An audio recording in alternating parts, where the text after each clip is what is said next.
Okay, I came back like I said I would. I'm trying to make sure we get this. We knock the rest of this book out. Last little portion. Man, this weather change is crazy. The I used to like the fall. The fall was one of my. I'm already not fucking with it. This is the drastic weather changes. All right. When this live began, I had on 2 layers. I now have on 1 layer of clothing. All right. Just for reference point, it was cold than a motherfucker last. Well, it wasn't cold than a motherfucker. I shouldn't engage in hyperbole, but it was cold last night. Okay. Conclusion. Out of the flames of Ferguson. History is a funny thing. A CVS store in Baltimore, a Brooklyn Dwayne Reed, a St. Louis Quick Trip. These are not meant to be historical places. In fact, an entire science incorporating marketing, psychology, architecture, and interior design is devoted to giving corporate spaces like these a sense of the timeless, infinite present of consumption and stripping them of the possibility of change, of difference, of politics, of history. But struggle can turn even the most consciously constructed banality into a place of rupture, community, transformation, and liberation. That's good. Because in the last 40 years, capitalism has spread its corporate banality across the whole of society, to say nothing of its terrible violence and destruction. But we are once again in the midst of a global period of struggle, which threatens to destroy and overturn those spaces, to fill the world instead with life, love, beauty, and adventure, with solidarity, care, and peace. At the time of this writing, in April 2020, we are in a worldwide quarantine lockdown against the coronavirus, looking down the barrel at an economic collapse on par with that of the Great Depression. Worldwide struggles and the fascist forces unleashed to destroy them seem certain to intensify. So April 2020, think about that. This book was written in April 2000. Well, the ending of this book, the conclusion, the finishing of this book was done in April 2020. A month before May 2020, which would be one of the most pivotal months in American society, with the murder of George Floyd taking place towards the end of it, and then the uprisings that took place in cities all over this nation, and then spreading out took place all over the globe.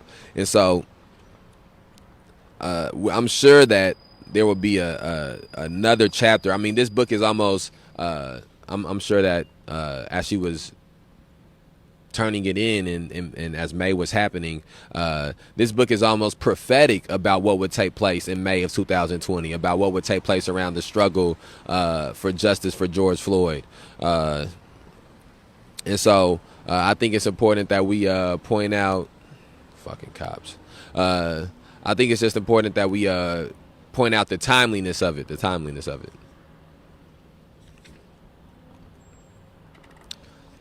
When street vendor Mohammed Bouazi lit himself on fire on December 17, 2010, in protest of humiliation and harassment at the hands of the municipal authorities, he initiated a wave of struggle that would spread across Tunisia, through the whole of North Africa, and eventually out to the entire world in what would be called the Arab Spring. The Arab Spring's most significant victories came in the fall of the Tunisian government of Ben Ali and dictator Hosni Mubarak in Egypt. Major movements also sprang up in Yemen, Bahrain, Libya, and Syria, while massive protests occurred in over a dozen other countries. Damn, the sun done moved quick. We in the shade, fucking up the lighting. That was quick. The fire spread to Europe that summer as huge social movements unfolded after the police murder of Mark Dugan. From there, the wave jumped upon to the United States with the Occupy movement, then bounced back to Africa with the, quote, Occupy Nigeria uprising. In Montreal, a militant student strike soon engulfed the entire city in protest, and the villagers of Wuhan, China rose up, kicked out their local government, and declared themselves a commune. Massive social movements seemed poised to topple governments in Turkey and Brazil in 2013 and Bosnia in 2014. Damn, that's crazy. The sun moved like that shit was quick as hell. Went from being hot to being cold. Not cold. I gotta stop saying cold. But chilly. The breeze blowing. Damn. Hold on. I gotta put my hoodie back on. And I gotta move the camera. I gotta sit somewhere. I gotta see the light in it.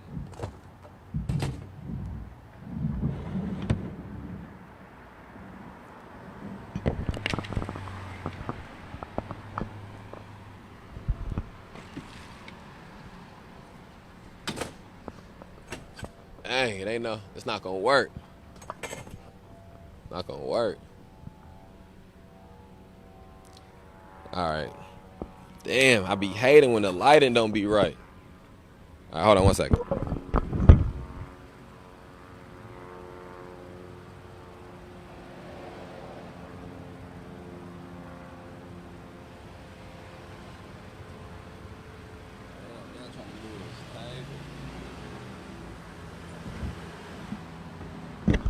Fuck it.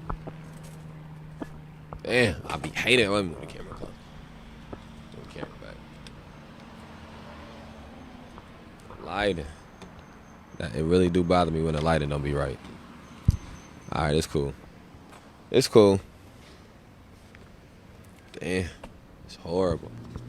All right, never mind. All right, cool. Let's just finish this. Let's finish this.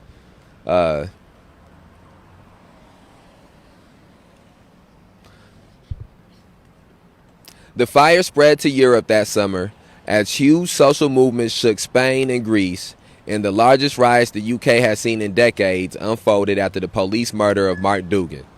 From there, the wave jumped upon to the United States with the Occupy movement. I just read through this. Did I read through this? No, I didn't read through this. Damn, I ain't gonna stunt. The lighting being like this really is fucking me up. I hate this shit. I'm gonna have to. For sure. I'm gonna holler at you, bro. For sure. Man. But the sun moving so quick, it's not even matter. Where would I have to move to? I damn near have to move to the park. We ain't really been. Alright, man. I'm worried about the wrong shit. My fault. See, that's why I need somebody to be a producer. Worry about that. I shouldn't even be. All right, never mind. Okay, let's keep going. Political and social instability has meant opportunities for the right as well. The successful 2013 military coup in Egypt and Turkish President Recep Tayyip Erdogan's manipulation of a failed 2016 coup have seen increasingly authoritarian powers put in place. Protests have been outlawed and repression comes at the barrel of a gun. The United States and UN Security Council helped escalate the Arab Spring into a war in Libya to take out Muammar Gaddafi, and the uprising in Syria was quickly overtaken by a civil war in which most actors disdained and repressed the social revolution. This shit uneven too. It's because of what it's positioned on. That's better.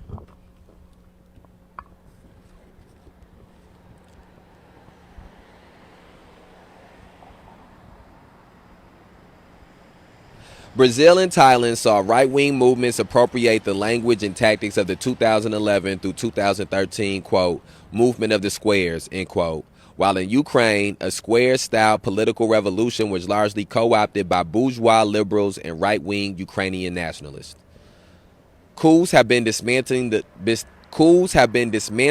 legacy of the pink-tide socialists in Latin America, and far-right parties and politicians have won electoral victories in India, Japan, Argentina, Brazil, the UK, Hungary, the United States, and the Philippines. But still, liberation struggles spread. Many see the revolutionary experiment in Kurdish Rojava as the Spanish Civil War of our time. In the summer of 2014, Palestinians again rose up against the Zionist occupation in Jerusalem, and solidarity marches and actions proliferated globally. Movement has exploded in France. 2016 riots against the vicious reactionary labor law were joined by the Nuit des Bois movement, a movement of the squares that seemed to arrive 3 years past that tactic's expiration date. The year 2017 saw weeks-long anti-police, quote, justice pour Theo uprisings in 2018 through 2019, the Gilad Yanis Yellow Vest movement.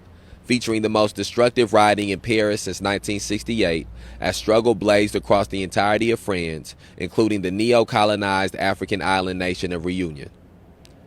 In 2016, a huge strike wave engulfed China, including a massive wildcat strike across Walmart factories throughout the country.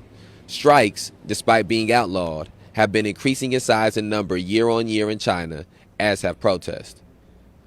The 2017 gasolinazo movement in Mexico followed in the footsteps of, quote, Occupy Nigeria, as, just as Nigerians had exactly 5 years previously, widespread rioting and unrest flared against cuts in gasoline subsidies, including significant looting and highway and border shutdowns. Gasoline price rises also drove a huge rebellion in the Sudan, which eventually saw the government of President Omar al-Bashir toppled. The second half of 2018 included increasingly dramatic struggle erupting across Haitian society, and these have continued into the present. As this book was nearing completion, the world has seen another wave of action akin to the struggles of 2011 as Chile, Iraq, Iran, Lebanon, Algeria, Jordan, India, Indonesia, Colombia, Bolivia, Kazakhstan, Ecuador, Hong Kong, Puerto Rico, and Hawaii have all had massive uprisings, many verging on revolutionary upheaval. In the United States, alongside the struggles in Puerto Rico and Hawaii, the historic hashtag NoDAPL pipeline struggle, the largest prison strike in American history, the generalization of militant anti-fascism, the anti-ICE movement, and the movement that directly gave rise to this book, the anti-police uprisings of movement for Black Lives, have all continued to agitate. These American movements have been on the defensive under the administration of Donald Trump. His first act in office was to push through the Dakota Access Pipeline, and his police state agenda has emboldened police officers and immigration and customs enforcement agents. The first days after his election, huge gains in corrections and military industry stocks kept market indexes from suffering a drop. The question of reforms, both the police departments and of the prison system, seems moot. But, as Angela Davis puts it, quote, we cannot simply call for reform. The entire history of police, the entire history of prisons is a history of reform, end quote. And I'm trying to get us through this conclusion here, so I'm not interjecting too much, but that is something that I would second. And that is why, we advocate for revolution, not reform. And understanding reform is not getting rid of slavery, but teaching the slaves a better way to be slaves, or the slaves teaching the master a better way to enslave them. And that's a conversation for a different day, but a new energy of resistance is building across the country. The rate and spread of struggle, at least as of this writing, seems to be intensifying as a wave of labor actions and rent strikes surges in response to the new economic crisis. Combined with the impossibility of reform, symbolized most recently in the Democratic Party's defeat of the Bernie Sanders campaign, it brings with it abolition of the police and the prisons, as part of the destruction of the state, and the communist transformation of society seems to be the only path out of an otherwise fascistic future. But as we enter a new period of heightened struggle, we must learn the vital lessons of our history if we hope to truly shape our future. There is quite simply no freedom without an end to white supremacy and settler colonialism, without the victory of black and indigenous liberation. Capitalism, settler colonialism, and whiteness are so deeply intertwined that any resistance against capitalism that fails to take on white supremacy is doomed to repeating the failures of the past, or, perhaps more horrifyingly, to a reactionary victory that would innovate and reinvigorate capitalism with new forms of settler domination under the guise of revolution. Nevertheless, one revolutionary contradiction that always faces these movements in the United States is that the majority of proletarians are neither black nor indigenous, but are white, Latinx, or Asian. Those people, oppressed by various forms of discrimination and left behind by capital, are already primed to turn their rage against the system into rage against black, indigenous, and revolutionary movements, and they are vulnerable to capture by fascist, state, and other reactionary actors. We saw this reactionary capture when Asian American activists took to the streets to defend Chinese American cop Peter Liang, who was convicted in 2016 for the 2014 murder of Akai Gurley in a housing project stairwell. In the victory of Donald Trump among white exurban and Rust Belt voting blocs, and in the spread of the militia and three percenter movements in the rural West. The alt-right was much more homogeneously urban middle class and upper class. This danger is greatest among white proletarians. As this book has argued, an attack on the systems of property is an attack, ultimately, on that axiomatic property whiteness, and this property and whiteness is the only property many poor white people know. They see this piece of property threatened by the abolition of whiteness and react with disgust at the idea that they might be privileged by it. Many, after all, are suffering in deep generational poverty, at the same moment that they move to defend it. The tendency among many leftists to disown rioting, property destruction, and looting, in particular, and to attack, quote, identity politics, end quote, more generally as a way of appealing to liberals and the white working class, is ultimately a defense of whiteness, a way of building a rotten and reactionary solidarity on behalf of the system. A material appeal to these non-black or non-indigenous proletarians cannot come in any form that downplays the seriousness, centrality, and the power of white supremacy and settler colonialism, or that disavows the leadership and righteousness of black and indigenous freedom fighters. To ignore the situation of these proletarians completely, however, threatens to leave in the oh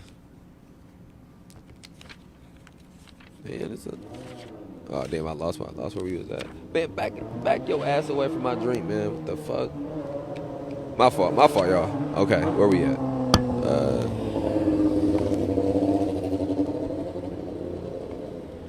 Man, we might not get through the end of this. There's a couple pages in this motherfucker, ain't it? Damn. Okay, this danger is greatest among, well, no, I just went through that. The tendency among many leftists to disown rioting, property destruction, and looting, in particular, and to attack, quote, identity politics, end quote, more generally as a way of appealing to liberals and the white working class, is ultimately a defense of whiteness, a way of building a rotten and reactionary solidarity on behalf of the system. A material appeal to these non-black or non-indigenous proletarians cannot come in any form that downplays the seriousness, centrality, and power of white supremacy and settler colonialism, or that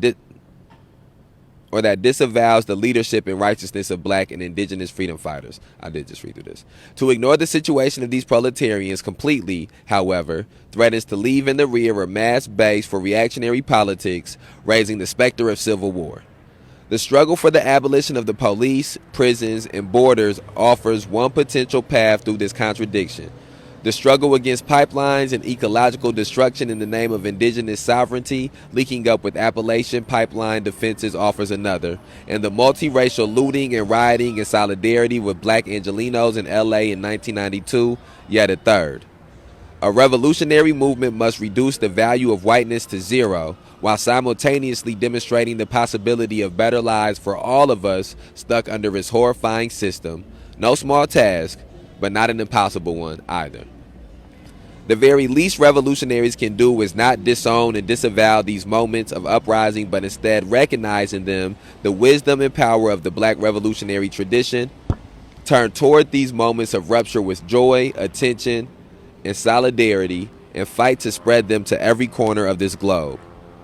One tiny piece of that, which this book hopes to contribute, may well be recognizing the revolutionary history and potential of looting. When the rebels of Ferguson stood up for Michael Brown, when they fought back against continued police violence, domination, and control, they gave birth to the most militant, sustained struggle seen in the United States since the 70s.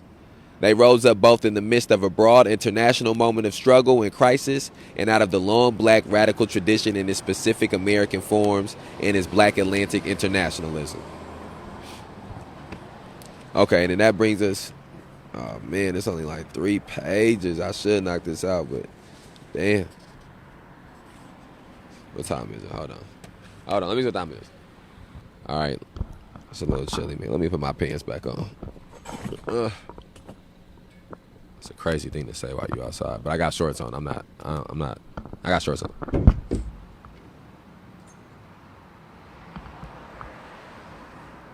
It's the problem with this fucking weather. It's the problem with this weather, man. Yeah. All right. All right, we're on 246. A lot of shit didn't happen since we started reading this fucking book.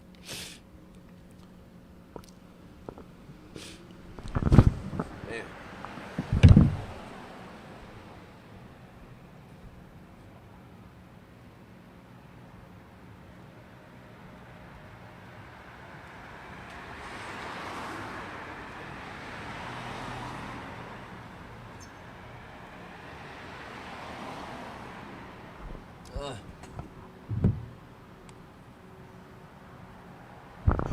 All right.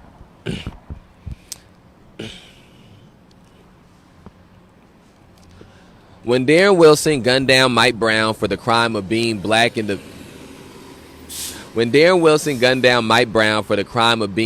middle of the street, Wilson's actions represented no great break with American history, no change in the nature of American policing. When the Ferguson Police Department left Brown's body lying in the middle of the road for 4 hours, they practiced an anti-black white terrorism as old as the country. But when Brown's friends, family, and community rose up and fought back, when they rioted, looted, marched, occupied, and organized in the streets of Ferguson, they pulled us toward a definitive break with that history. The riots in Ferguson gave birth to a new era of militant resistance in America. The reemergence of the long movement for emancipation and black liberation. Where previous rioting, from Miami in 1980 to LA in 1992, to Cincinnati in 2001 to Oakland in 2009, have burned out in intensity after a few nights, rioting in Ferguson was sustained for nearly 2 weeks, with protests, marches, and street organizing continuing thereafter for months. Massive rioting recurred in November when a grand jury refused to indict Darren Wilson, despite the fact that, if a prosecutor wants, a grand jury, quote, could indict a ham sandwich, end quote, as Sol Wachtler, chief judge of the New York Appeals Court, once claimed. The rioting in Ferguson became national news with the looting and burning of a Quick Trip gas station on the first night after Mike Brown's death. But the riots went far beyond looting and arson, shooting back at the police, armed self-defense, and Molotov cocktails. Shooting back at the police, armed self-defense, and Molotov cocktail attacks on troop carriers were tactics of the movement, though they were barely reported. This lack of reporting has obvious explanations on both sides, as discussed in the previous sections on armed self-defense.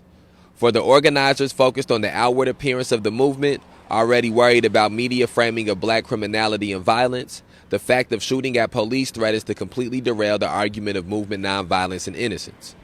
For the police and the media, widespread organized retaliatory shooting absolutely cannot be reported on because it represents an utter breakdown of respect for police power and threatens to spread and generalize that disregard to give rioters in other cities ideas. Shooting at police is only reported, and in these instances exaggerated, if and when the police or National Guardsmen kill rioters, because then it is needed for justification. But it was through the consistent use of guns, along with the creative use of cars to broaden chaos and jam up West Florissant, the main avenue of the uprising, that rioters managed to maintain a mostly cop-free riot and protest zone for 2 weeks. Knowledge of the armed aspect of the rioting should no longer be kept a shameful secret, but instead should be understood and celebrated as action directly in line with self-defense movements of the black tradition, from the Underground Railroad to the anti-lynching defense forces to the armed participants in the Southern Freedom Movement. Rioters have more to contend with than only the uniformed police, or their own political power.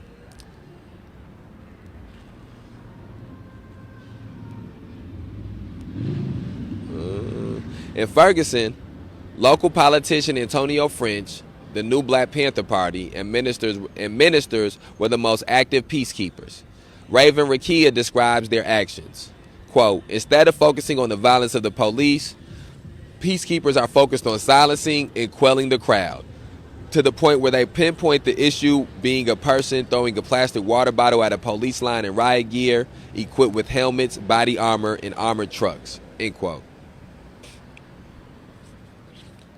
Again, nonviolence emerges to put a brake on black resistance, to discipline and silence people rising up, while providing cover for the intense violence of the state. We can no longer let the police, that despicable occupying army, seem, quote, natural, end quote, not let anyone paint resistance to the settler state as an enemy of peace. We can no longer let the police, that despicable occupying army, seem, quote, natural, end quote, nor let anyone paint resistance to the settler state as an enemy of peace.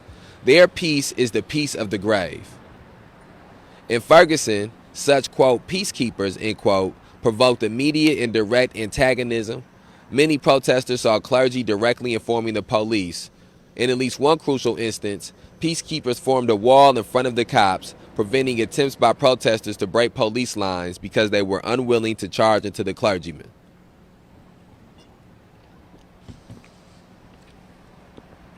Whereas socialist and Pan-African black nationalisms animated some of the most important movements from the 20s through the 70s, the most visible nationalist organizations have proven to be reactionary forces in the current wave of struggle that use riots as opportunities to demonstrate their leadership and expand their control. NBPP and Nation of Islam leaders proudly bragged in press conferences that it was they, and not the police, who were enforcing the curfew and, quote, controlling, end quote, protesters in Ferguson. The most egregious example of their peacekeeping came in Baltimore. During the 2015 uprising for Freddie Gray, the Nation of Islam brokered a peace between gang leaders, not to fight police as in LA 1992, but instead to stop the riots. TV crews caught scenes of NOI members obvious in their suits and bow ties, chasing looters out of stores and then protecting the stores from further looting. The NOI appealed to gang members' natural leadership as men in the community and, quote, united as black men, end quote, in many instances forming a human shield for the police. They quickly snuffed out instances of looting. Appeals to patriarchy can always be used to protect private property, because without property, patriarchy is much weaker.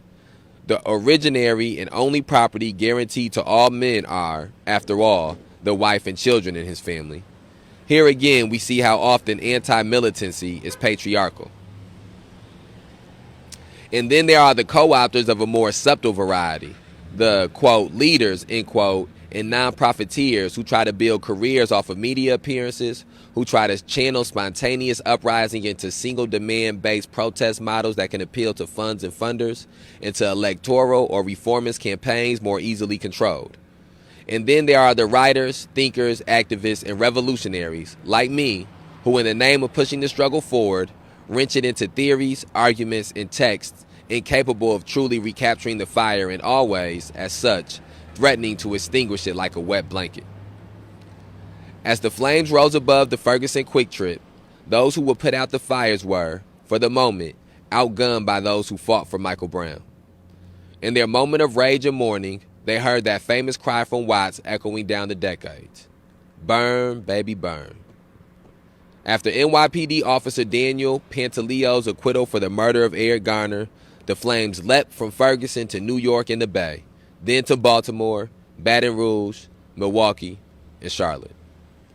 It seems likely that, with the even further emboldened and empowered police under Pig-in-Chief Trump, and the global wave of mass resistance and insurrection, a massive anti-police uprising is in the offing.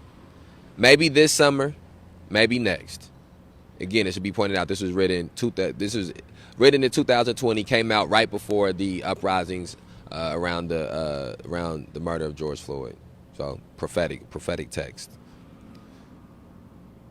Maybe this summer, maybe next. Maybe when this book is published, it will already have happened. And then there's an asterisk right here, and then there's an author's note. Author's note. I handed this book's final manuscript to the publisher on May 29, 2020. On May 27th, the Minneapolis riots for George Floyd began. As final touches were put on the manuscript, Late in the night, as the 13th precinct burned to the ground, solidarity uprisings had spread to Louisville, LA, Denver, Portland, Columbus, and Phoenix. I hope by the time this book comes out to have already met some of you in the streets. As I write this, I have no idea what political world this book will emerge into, and that's beautiful. She would turn this in the day before May 30th. Okay, let's continue to read. When it does, we need to stand fast beside looters, rioters, and street fighters and struggle with them against the liberal commentators, de-escalators, non-profiteers, right-wing trolls, vigilantes, and, of course, the police. We need to argue for and defend every tactic that might help us to overturn this miserable world of white supremacy, anti-blackness, cis-heteropatriarchy, capitalism, empire, and property. Justice for Mike Brown, for Freddie Gray, for Oscar Grant, and Tanisha Anderson. Justice for Keith Lamont Scott, Sandra Bland, Sylville Smith, Tamon Robinson, and Renisha McBride. For Kamani Gray, China Gibson, and Mercedes Successful. Justice for Trayvon Martin, Sean Bell, Amadou Diallo, George Floyd, Troy Davis, Philando Castile, Jamar Clark, Alton Sterling, Manuel Diaz, and Joel Acevedo. Justice for Tamir Rice, Corin Gaines, Eric Garner, and Miriam Carey. Justice for all those named and unnamed, those millions whose misfortune it has been to be alive at the same time as America. We will fight and we will win and build a world deserving of their memory. And on that note, I'll echo her sentiments with saying justice for Demetrius Bennett, justice for Kerry Blake, justice for Logan Bell, justice for Jovan Fresco, justice for Geno Washington, justice for Mark Barmore, justice for Philip Johnson, justice for Jasper Banks, justice for Suzette Babler, justice for Faustin Guaitigo, justice for Shannon Graves, justice for Lil Mike Sago, justice for Mikey Guzman, justice for Joseph McCormick, justice for Eddie Patterson. We outside.